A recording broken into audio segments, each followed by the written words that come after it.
A Amazônia registrou o maior número de queimadas para o mês de junho em 15 anos. Parte de Manaus ficou coberta pela fumaça das queimadas da região amazônica. O estado do Amazonas tem o pior índice de queimadas para outubro dos últimos 25 anos. Médicos chamam a atenção para o aumento de problemas respiratórios. Seca histórica no Amazonas. Foi declarado estado de emergência. 174 mil pessoas já foram afetadas pela estiagem no Amazonas. Faltam alimentos, remédios e água potável.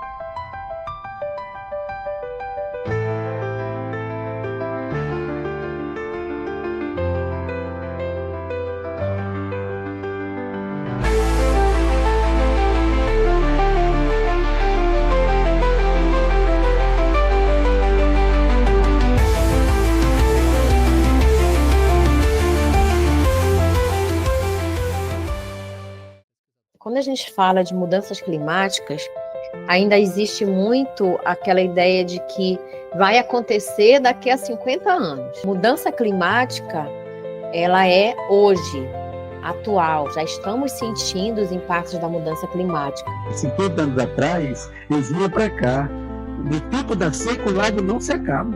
Ficavam pescando normal. Hoje, você vê só que é uma seca grande, seca só terra. E antigamente não secava. Olha a dificuldade, olha o que está acontecendo. Está secando. Então a gente não tem que parar de pensar em 2050, em 2030 e pensar no agora. Eu acho que esse tema é o que está na ordem do dia, porque isso é o nosso futuro.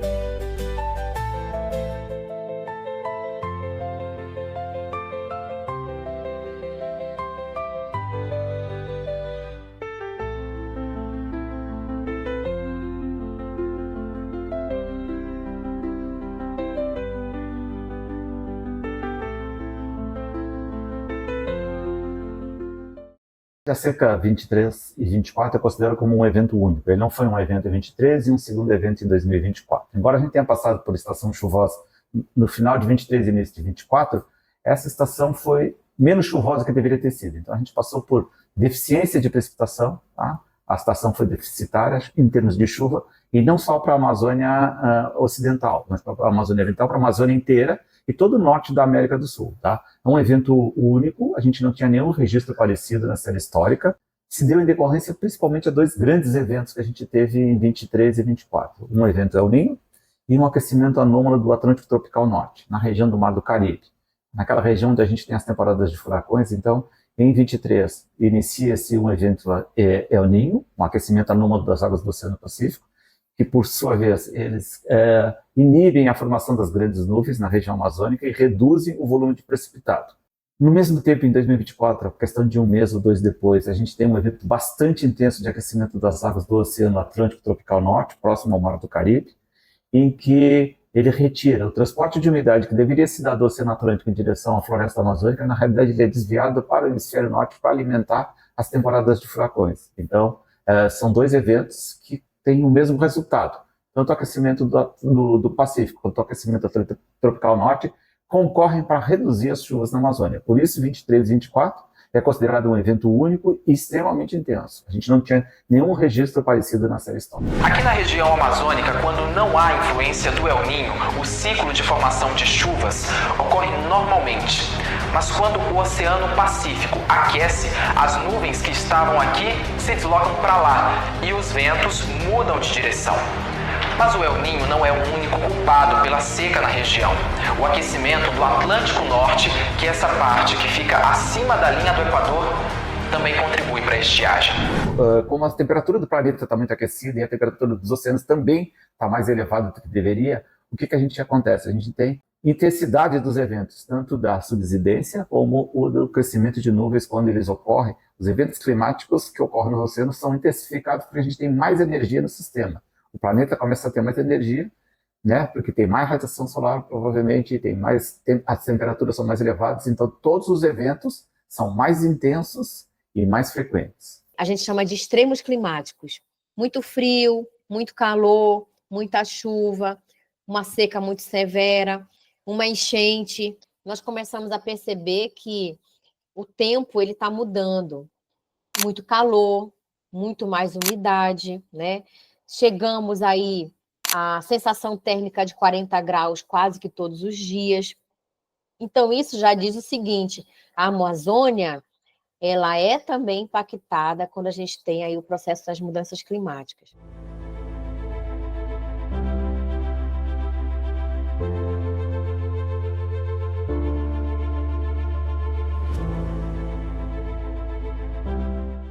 Para monitorar o que acontece de chuva, não só a seca, mas o que acontece de volume de precipitação, a gente usa a informação proveniente de imagens satélite. Tá? Então a gente fica monitorando o que choveu e compara com a série histórica que tem. Você tem que monitorar o que aconteceu de chuva e o que deveria ter acontecido de chuva. Então, para você poder calcular e estimar o quanto que isso está defasado do valor médio, do valor normal para um determinado período do ano. E a gente faz um levantamento de como que está a situação dos oceanos, como que está a situação da chuva e como que a gente prevê que os oceanos vão ficar nos próximos meses.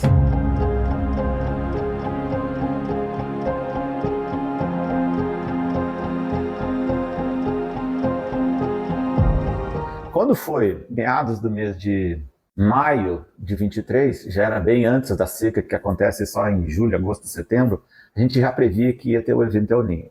E já previa que ele seria problemático. Então, aí nessas reuniões que a gente já faz a previsão da cheia, que acontece em abril, maio e junho, tá? A gente já começou, ou bem no comecinho desse mês, a gente já dizia, olha, mais importante que a cheia de 23, provavelmente seja a estação seca de 23, que seria no segundo semestre.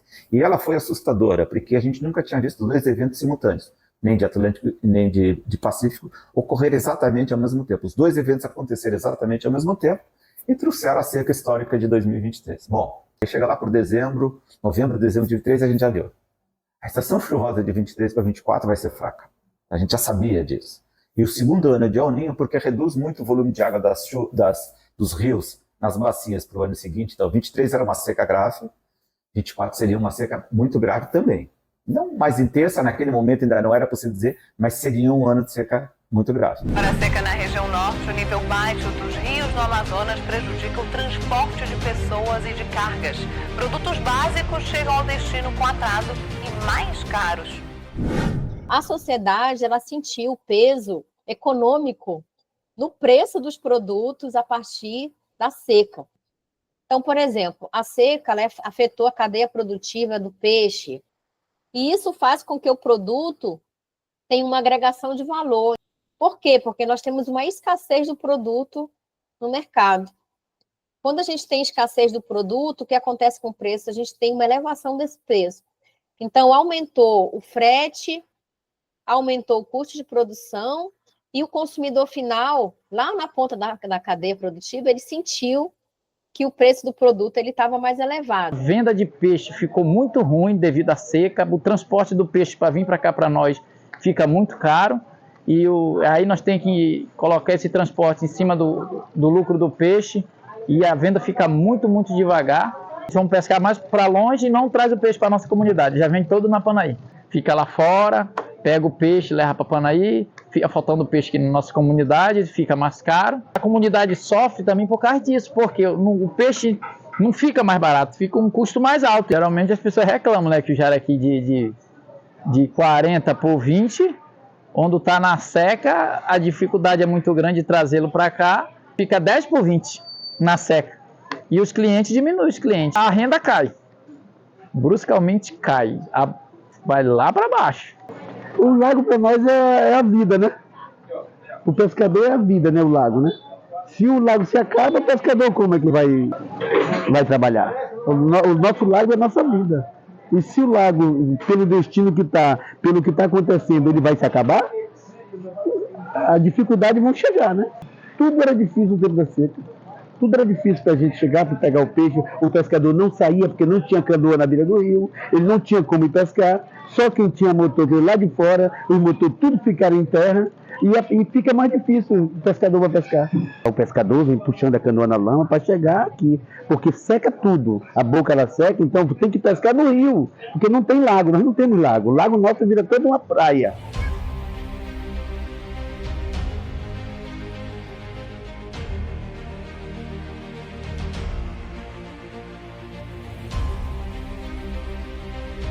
O Amazonas enfrenta o aumento de várias doenças associadas ao tempo seco. Estudantes que vivem em áreas ribeirinhas agora percorrem, Márcia, longas distâncias para chegar à escola. E falta de tudo para essas comunidades: água, alimentos e serviços básicos. Existe já um alerta de que quem realmente vai sentir o impacto das mudanças climáticas são as pessoas mais vulneráveis e são as regiões mais vulneráveis. Nós temos a Amazônia como região vulnerável e nós temos a população que vive na Amazônia, que vai ser uma das mais impactadas. E por que elas são mais impactadas também? Porque elas estão no olho do furacão. Elas estão em regiões, justamente, que não têm acesso ao básico. Eles ficam sem acesso à saúde, à educação, à alimentação, ao comércio, ao transporte de uma forma generalizada. Então, seca, ela causa fome, causa sede, causa morte. Seca é a pior coisa dos fenômenos climáticos, é disparadamente o que tem maior impacto sobre a nossa população. Com a redução do nível do rio, o isolamento e a falta, às vezes, de água, falta água e falta o pescado, falta o alimento para essa população. Então é muito grave esse processo. Quando não falta o pescado, a grande mortandade e a qualidade da água cai demais. Então a pessoa não tem nem como pegar a água do rio para beber, porque ela está extremamente contaminada, cheia de bactérias, um processo muito grave para a nossa população.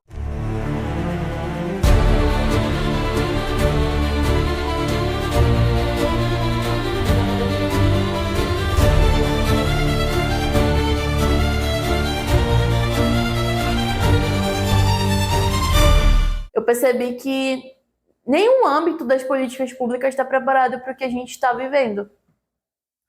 Por exemplo, a questão da escola não está preparada para o ensino ser à distância. E as crianças estão com fome. A maior parte das crianças, elas comem na escola, nessas comunidades. Então, a escola suspendeu também a alimentação. Então, as crianças ficaram em casa e aí a mãe não podia arcar com a quantidade de comida que ela tinha que prover diante de uma seca. E aí não ter acesso à saúde, e ao mesmo tempo tem a seca, aí não dá para pescar, aí não tem água.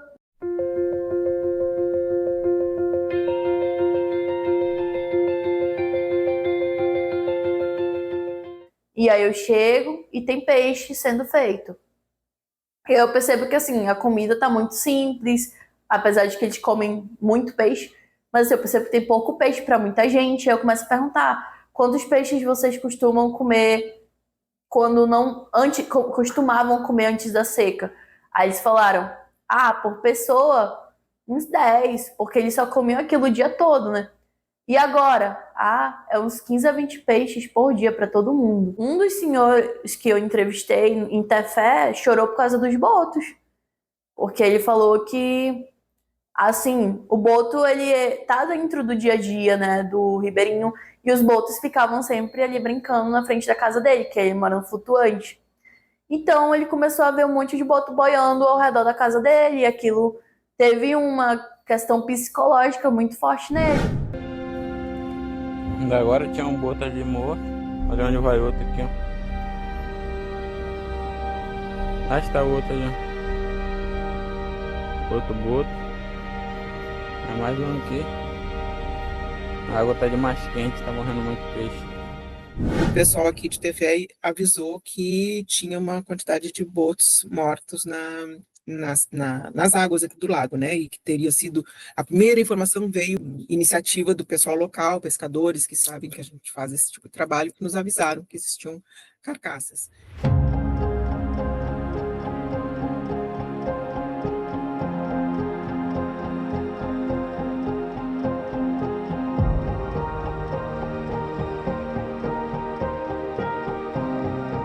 Nossa primeira ação foi entrar no lago, né? entrar no lago e com duas frentes originalmente. Uma era recolher aquelas carcaças e também para tentarmos identificar o que poderia estar acontecendo, né? Fazer necropsias. O ideal era isso, fazer necropsias dos animais mais frescos. Muitos dos animais que nós conseguimos recuperar já estavam em alto grau de decomposição, então a porcentagem de animais frescos, que são aqueles que dão mais informação, né, para análise, que se pode fazer uma necropsia completa, analisar, amostrar todos os órgãos, né, foram poucos, mas é um pouco de juntar o quebra-cabeça do que estava acontecendo naquele momento, né? Nós tínhamos uma seca extrema, existia uma alta radiação solar, nós tínhamos uma baixa umidade do ar, nós tínhamos uma péssima qualidade do ar, muito ruim em vários dias daquele período, muito em função de queimadas que estavam ocorrendo na região, né? Nós tivemos variações de temperatura diária de 10 graus centígrados, que é uma variação assim, muito extrema. Tu imagina que esse é o limite do corpo humano para suportar essa variação, né? E os botos, né, são animais que são mamíferos, têm a mesma temperatura corporal que o humano, né? Só que a diferença do humano, eles vivem submersos na água, então estão totalmente, né, naquela região que estava naquele momento muito rasa e altamente aquecida. Tu imagina nós dentro d'água, né, o animal com o corpo totalmente submerso, não é botar a mão, nós colocávamos a mão na água e a gente percebia, né, um desconforto, mas o animal estava com o corpo todo submerso naquela água, e por muitas horas, não sabe lá, dias talvez, ou pelo menos nesse máximo de temperatura, por várias horas. Então era uma coisa muito, muito estressante para o organismo, né.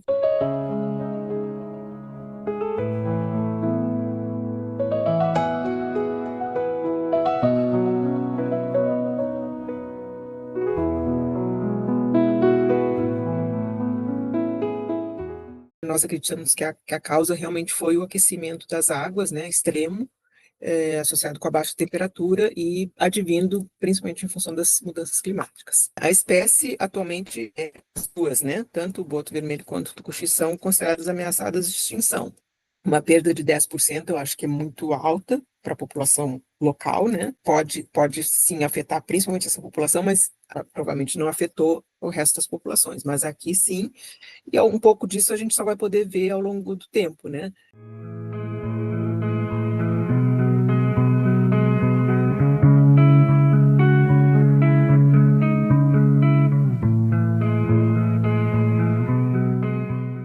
Como os demais cetáceos, né, são predadores de topo de cadeia, né, ou seja, eles predam aqueles animais mais altos na cadeia, no caso são os peixes.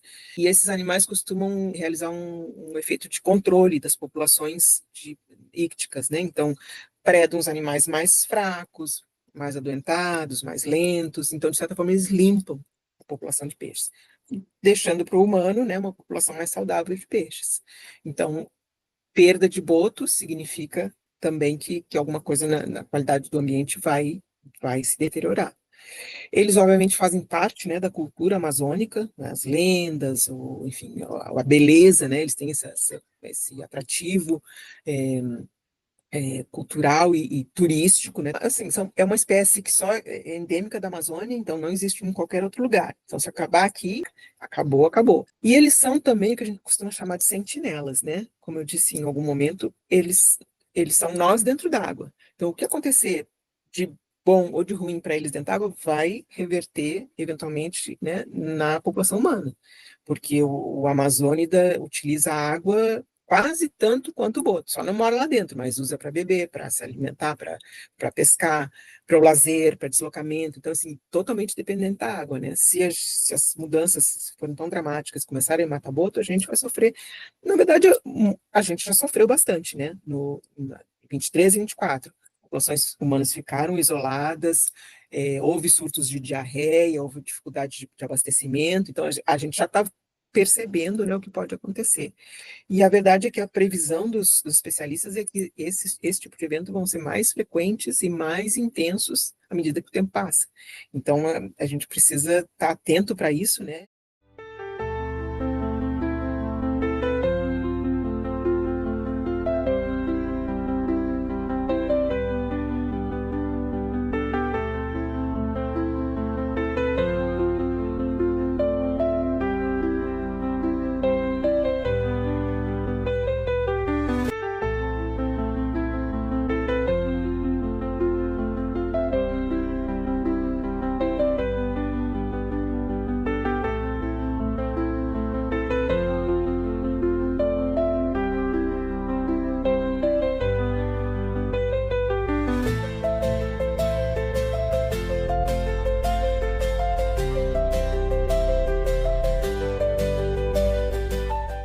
Quando você tem deficiência de precipitação, que é a seca, as árvores normalmente perdem folhas. Então, e essas folhas secas se acumulam próximo ao solo, tornando uma camada quase que impermeável à água. Então, a água não desce para o solo.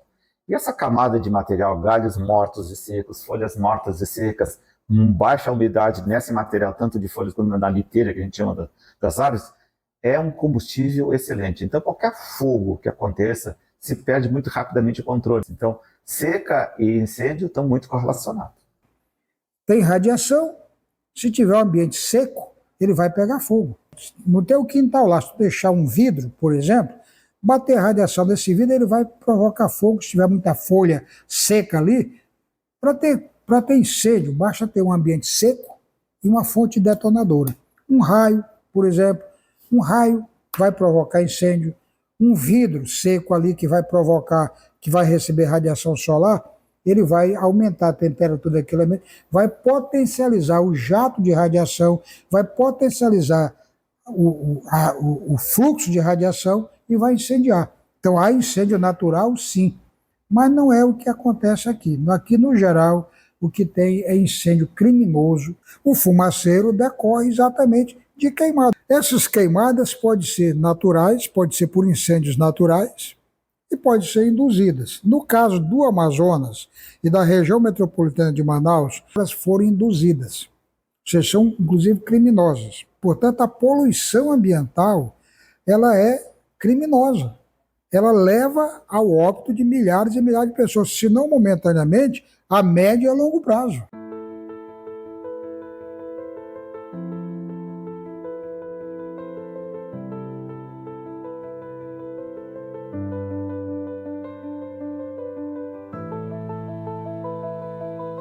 Eu simplesmente comecei a sentir um cheiro tão forte de fumaça que eu achei que tinha algo na cozinha pegando fogo. E aí, quando eu saí, eu vi que era fumaça na cidade. E aqui era impossível ver o outro lado. Então não dava para ver as casas, não dava para ver o muro, de tanta fumaça. E isso é uma coisa, assim, realmente impactante, você ver que a fumaça, ela simplesmente deixou tudo nublado e você não consegue enxergar nada. Eu lembro de sair na rua e voltar com a roupa só fumaça. Definitivamente, o governo não está preparado para a crise climática que a gente vem vivenciando anualmente e virou algo permanente. Já estava ficando tão normal que o diferente era acordar de manhã e não ter fumaça. A maioria das vezes você acordava e tinha fumaça, então isso se tornou algo normal. E isso é muito ruim, a gente normalizar uma situação que é muito prejudicial à saúde de todo mundo, né? As queimadas em setembro e outubro no Amazonas têm chegado a níveis alarmantes. E a fumaça dos incêndios encobre as cidades e afeta a saúde das pessoas. Tudo está interrelacionado, tudo está interligado. Se tem fumaça, tu vai ter problemas respiratórios de qualquer natureza. Se tu tem problema respiratório, tu vai ter problema circulatório. Se tu tem problema circulatório, tu vai ter problema cardíaco. Se tu tem problema cardíaco, tu morre. O excesso de ingestão desses particulados vai te levar ao colapso. Muitas vezes, por exemplo, na universidade, nós tivemos que parar as aulas e transformar as aulas em aulas online. Então, isso afetou, assim, profundamente. A gente sabe que não é a mesma coisa, né? Não é o mesmo nível de aprendizado. A UFAM, servidores públicos da UFAM, de outros órgãos, pode se dar esse luxo. Mas e o pipoqueiro? E o carreteiro? O vendedor de churrasco? O que ele faz? Ele tem que sobreviver. Quem puder, fique em casa, porque eu não posso ser cínico. Eu não posso ser cínico e dizer para você, fique em casa. Claro, eu posso ficar em casa, eu sou professor universitário. A UFAM paga o meu salário o tempo todo, eu em casa ou não, por causa da pandemia, ok. Mas, de novo, esse público que eu acabei de me referir, mototáxi, trabalhadores que precisam, no dia a dia, estar trabalhando para sobreviver, como é que eles ficam em casa? Então, é demagogia. Eu sempre dizia, quem puder, fica em casa. Quem puder. Porque eu não posso dizer para um cidadão que precisa comer com o trabalho dele para comer, todo dia ele tem que trabalhar para comer, que ele vai ficar em casa, que ele não vai comer mesmo, porque ele simplesmente vai ter que passar fome. Portanto, a gente tem que atacar a origem do problema. O que é atacar a origem do problema? Acabar as queimadas criminosas. Essa é a origem do problema. A decorrência vai ser sempre tratada de maneira desigual, porque os servidores públicos, né, ou de outras categorias, vão poder se preservar disso, vão poder manter a sua saúde mais ou menos preservada, enquanto a maioria da população não tem esse privilégio, não tem essa possibilidade.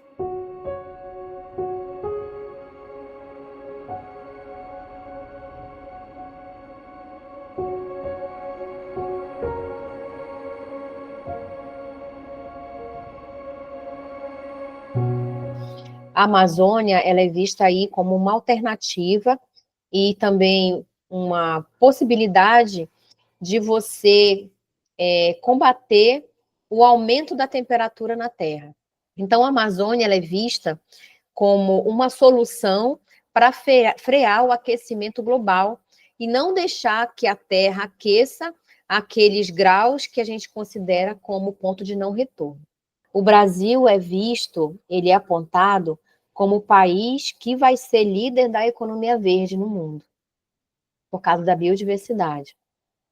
Mas, para isso, o Brasil precisa ter uma política que possa frear o desmatamento ilegal.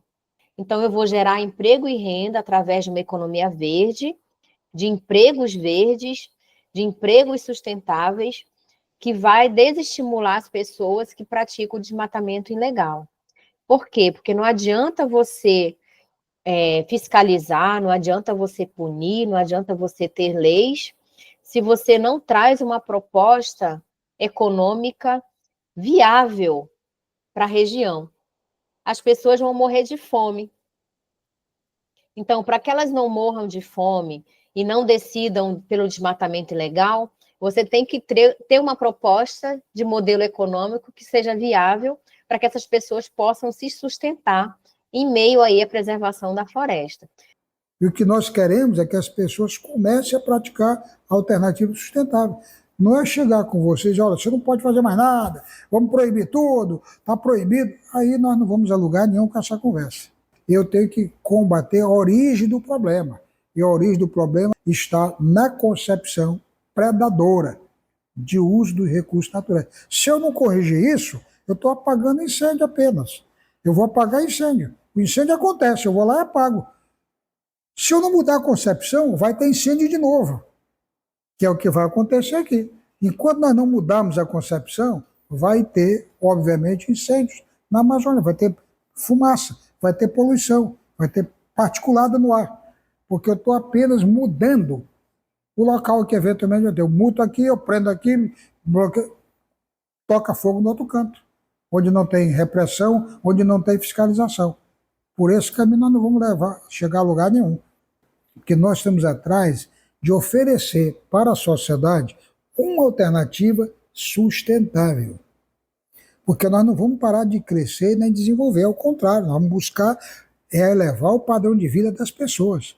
Para que isso aconteça, tem que ser em bases sustentáveis, com energia limpa, com método de manejo limpo, com produção equilibrada, com manejo sustentável, porque senão eu vou entrar em colapso. Não é dizer que pode ou que não pode, é você buscar uma alternativa menos impactante e ao mesmo tempo sustentável. Portanto, se não mudar a concepção de uso dos recursos naturais, esse fenômeno vai se repetir várias e várias vezes, até virar uma normalidade. Aí volta para a climatologia. Isso se repete por 30 anos, vira uma normalidade. Não é mais uma anormalidade, é uma normalidade. É o que nós chamamos de normal climatológico. Aí ferrou, porque nós já estamos 30 anos nessa realidade e provavelmente os nossos pulmões, os nossos fígados, os nossos rins, corações, etc., já estão bastante comprometidos, porque está tudo ligado. Na hora que um organismo meu não funciona adequadamente, todos os demais vão ter consequência.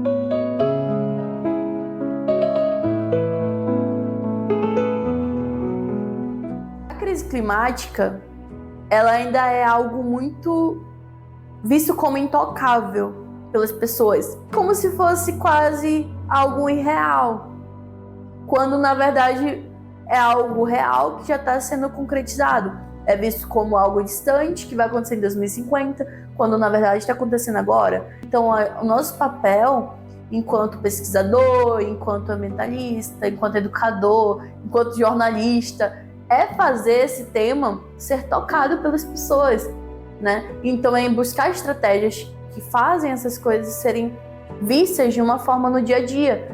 É você buscar exemplos diários, é você conseguir detalhar o dia a dia de alguém e fazer essa pessoa enxergar o problema. A gente precisa realmente conscientizar nossa população que mudanças globais já estão aqui, elas não vão acontecer, elas já são uma realidade nossa, tá? Não tem como fugir dessa verdade no momento e esperamos que isso realmente mude num futuro breve, né? O planeta está sendo muito agredido de todas as formas por nós, enquanto população humana. Então a sociedade precisa estar atenta também a essas discussões, participar das discussões e de alguma forma buscar aí como melhorar o bem-estar de quem vive aqui na Amazônia. Então mobilizar as pessoas, mobilizar os estudantes, mobilizar a educação, a saúde, os segmentos importantes da sociedade, para que possam buscar uma alternativa viável para a Amazônia, um modelo adequado para a Amazônia, que vai reduzir as vulnerabilidades e também vai preservar a floresta, que é o que nós queremos a partir aí dessa discussão. Que a gente tem hoje lideranças muito fortes, lutando de frente, ao mesmo tempo em que são essas lideranças que estão arrastando uma carruagem que deveria estar sendo arrastada por toda a sociedade. É fato que não é mais só a pessoa que está dentro da floresta que vai ser impactada quando não existe mais floresta. Vai ser também a gente, e não só a gente da região amazônica, mas de todos os outros biomas. As pessoas fazem parte do meio ambiente, e o meio ambiente está intimamente ligado à vida das pessoas e à saúde das pessoas. Ou a gente começa a tomar a responsabilidade pelos nossos atos, ou vamos esperar para quem? Que nossos netos e bisnetos, quando chegar, herdarem um planeta e uma região completamente degradada, tomem suas providências? Será que é isso que a gente quer para nossas famílias?